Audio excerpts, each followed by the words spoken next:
దొరికినందు తారక రామారావు మన తెలుగు రాష్ట్ర ప్రజలు వారిని 9 నెలల్లోనే తెలుగుదేశాన్ని గెలిపించి వారిని ముఖ్యమంత్రి చేశారు ఆయన్ని. ఇక ఒక పేదపాటి పెన్నిదిగా, రైతన్నలకు అన్నదాతగా, కార్మిక సోదరులకు దన్నుగా, తెలుగింటి ఆడపడుచులు అన్నగా ఉంటూ మరెన్నో సంక్షేమ పథకాలు అందించమన్న స్వర్గీయ తారక రామారావు. ఆ తర్వాత మన తెలుగు భాష కూడా ప్రాధాన్యం ఇవ్వడం చేయడం జరిగింది.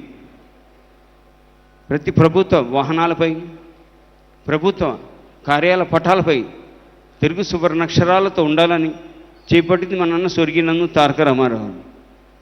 అలాగే అన్నదానం కన్నా మించిన దానం లేదని నమ్మి ముందడుగేశాడు ఆయన. తిరుమల తిరుపతి దేవస్థానంపై కొండపై అన్నదానం ప్రవేశపెడితే బాగుంటుందని నిర్ణయం తీసుకుని వెంకటేశ్వర స్వామి ఆశీస్సులతో, దాతల ఆశీస్సులతో ఆయన అన్నదానం ఉచితంగా ప్రవేశపెట్టింది, ప్రారంభించింది, మొదలుపెట్టింది మన నాన్న స్వర్గీయ తారక రామారావు. ఇలా ఎన్నెన్నో మన తెలుగు జాతి ఆత్మను కాపాడి యావత్ ప్రపంచాన్ని శిఖరాలపై పెట్టిన, రెపరెపలాడుతూ పెట్టిన నాయకుడు మనన్న స్వర్గీయ తారక రామారావు. ఇక్కడ రాజకీయం కాదని మన తెలుగు గొప్పతనం మాట్లాడుతున్నాం. నేను మొన్న అమెరికాకి వెళ్ళడం జరిగింది 3 నెలల కిందట. అక్కడ తెలిసిన విషయం ఏంటంటే, చాలామంది తెలియదు, అమెరికాలో మన తెలుగు భాష has been recognised as the 20th most spoken language అండి. మరొకసారి చెబుతున్నా, తెలుగు భాష has been recognised as the 20th most spoken language. దీనికి ఇద్దరు కారకులు. మొదటి కారకుడు మన స్వర్గీయ తారక రామారావు. మన తెలుగు జాతికి, తెలుగు వాడికి, తెలుగు రాష్ట్రానికి గుర్తింపు తెచ్చిన తెలుగు ముద్దులు పెట్టి మహానాయకుడు మన అన్న స్వర్గీయ తారక రామారావు.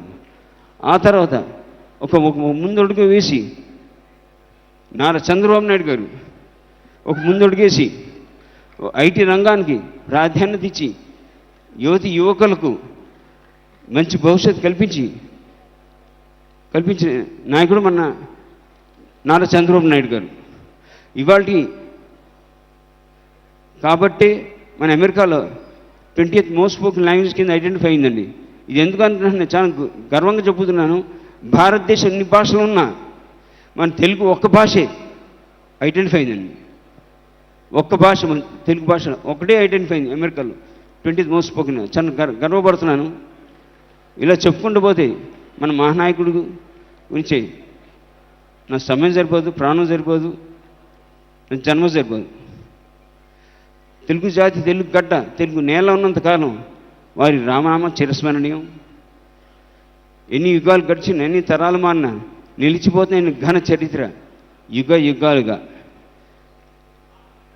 వారి బిడ్డగా జన్మించడం చిన్న అదృష్టంగా భావిస్తూ మరొకసారి వేదిక మీద పెద్దలకు, వేదిక మీద ఉన్న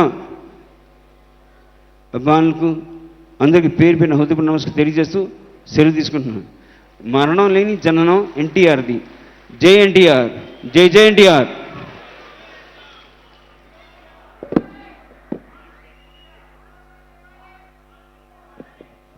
ధన్యవాదాలు సార్ రామకృష్ణ గారు. ఇద్దరు ముఖ్య అతిథుల ఉపన్యాసాలు మాత్రమే